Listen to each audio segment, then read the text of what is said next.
আফগানদের পর এবার আইরিশদের কাছেও প্রোটিয়াসরা হেরেছে। প্রথমবার আয়ারল্যান্ড সাউথ আফ্রিকার বিপক্ষে টি-20 ম্যাচ জিতেছে।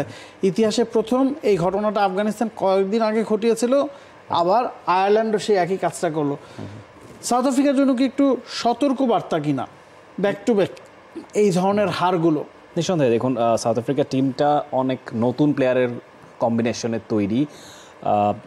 দুই ভাই এডার ব্রাদার্স, তারা আসলে একেবারে চেপে ধরেই সাউথ আফ্রিকাকে হারিয়েছে। আমরা যদি একবার দেখে নিই আসলে স্কোর কার্ডের অবস্থাটা কি, ম্যাচ সামারিটা যদি দেখতে চাই, 195 আয়ারল্যান্ড করতে পেরেছিল 6 উইকেট হারিয়ে। সেখানে যার কথা বললাম রস এডার, তিনি সেঞ্চুরি করেছিলেন 58 বলে। পল স্টার্লিং এক্সপিরিয়েন্স ক্যাম্পেইনার, তিনি 52 রান করেছিলেন। ক্যাপ্টেন জর্জ ডকরেল 20 রানে তিনি থেমেছেন, নট আউট ছিলেন 20 রান করে। অন দ্য কন্ট্রারি, রিপ্লাই দিতে নেমে আসলে শুরুটা ভালোই করেছিল সাউথ আফ্রিকানরা। ওপেনিং পেয়ারেই 50 রান উঠে গিয়েছিল। 50 করেছেন রিজা হেনরিক্স এবং ম্যাথিউ ব্রিডসকে।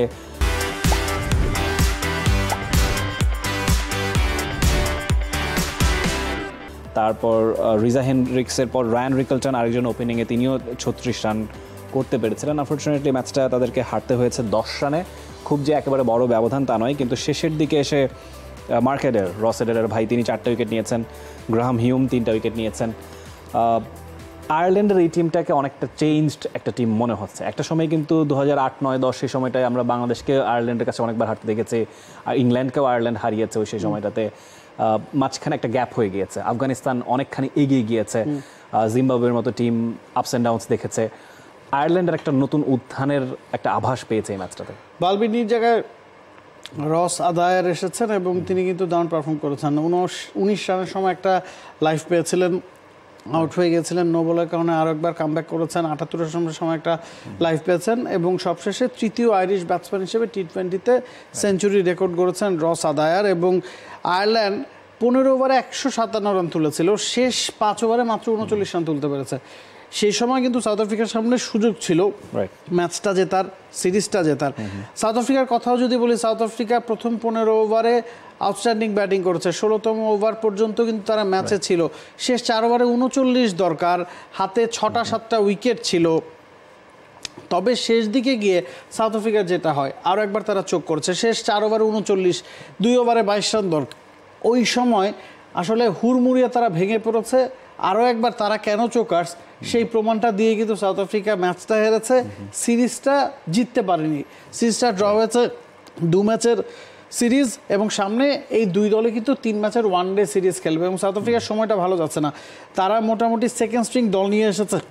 তাদের অনেকে সিপিএল খেলছেন, অনেকে দেখা যাচ্ছে জিম আফ্রো টি10 খেলছেন এবং অনেকে পারিবারিক কারণে ছুটিতে আছেন। তো এই যে আয়ারল্যান্ড এবং আফগানিস্তানকে তারা যে খানিকটা হলো ছোট করে দেখেছে, সেটার মাসুল কিন্তু 2টা সিরিজেই ব্যাক টু ব্যাক ইতিমধ্যেই সাউথ আফ্রিকা পেয়ে গেছে। দেখুন, ইন্ডিয়া বাংলাদেশের বিপক্ষে যে দলটা ঘোষণা করেছে, সেটাকে আপনি বলতে পারেন যে প্রথম সারির অনেকে হয়তো বা নেই, কিন্তু অ্যাট দ্য সেম টাইম যারা আছে একজনও কি আনডিজার্ভিং, তারা আইপিএলের রেগুলার বেসিসে পারফর্ম করে থাকেন।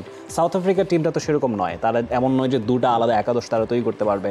সেক্ষেত্রে একটু বেশি চ্যালেঞ্জ তারা নিয়ে ফেলেছে। ইন্ডিয়ার ক্ষেত্রে যেটা হয় কি, ইন্ডিয়া আইপিএল খেলে তাদের টি-20 ফরম্যাটে অন্তত তাদের ক্রিকেটাররা যেই পরিমাণ মানে নার্ভাসনেস বা টেনশনের ম্যাচ ফেস করে বা ওয়ার্ল্ড ক্লাস ক্রিকেটারদেরকে ফেস করে, ইন্টারন্যাশনাল অ্যারেনাতে এসে সেটাকে আর খুব বড় কিছু মনে হয় না। কারণ আইপিএলের প্রতিটা ম্যাচে যেই পরিমাণ টেনশন জড়িত থাকে, যেই ধরনের বোলারদেরকে, ব্যাটসম্যানদেরকে তাদের ফেস করতে হয় বা যে ধরনের হাইপ থাকে, সেটার সাথে তারা মানিয়ে নেওয়া ইন্টারন্যাশনাল ক্রিকেটার আগেই শিখে যায়।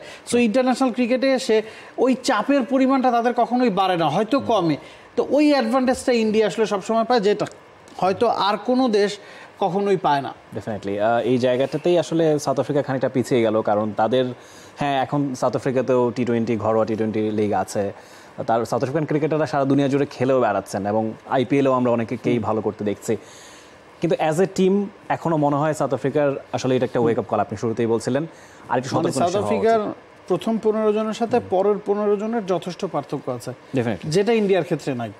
সে কারণেই ইন্ডিয়াকে ভুগতে না হলেও সাউথ আফ্রিকাকে এই জায়গাতে অনেক বেশি আসলে ভুগতে হয়। For more updates, subscribe to our YouTube channel and click on the bell icon. Follow us on Facebook and Instagram. Download T-Sports app to enjoy exciting games and highlights. Visit tsports.com.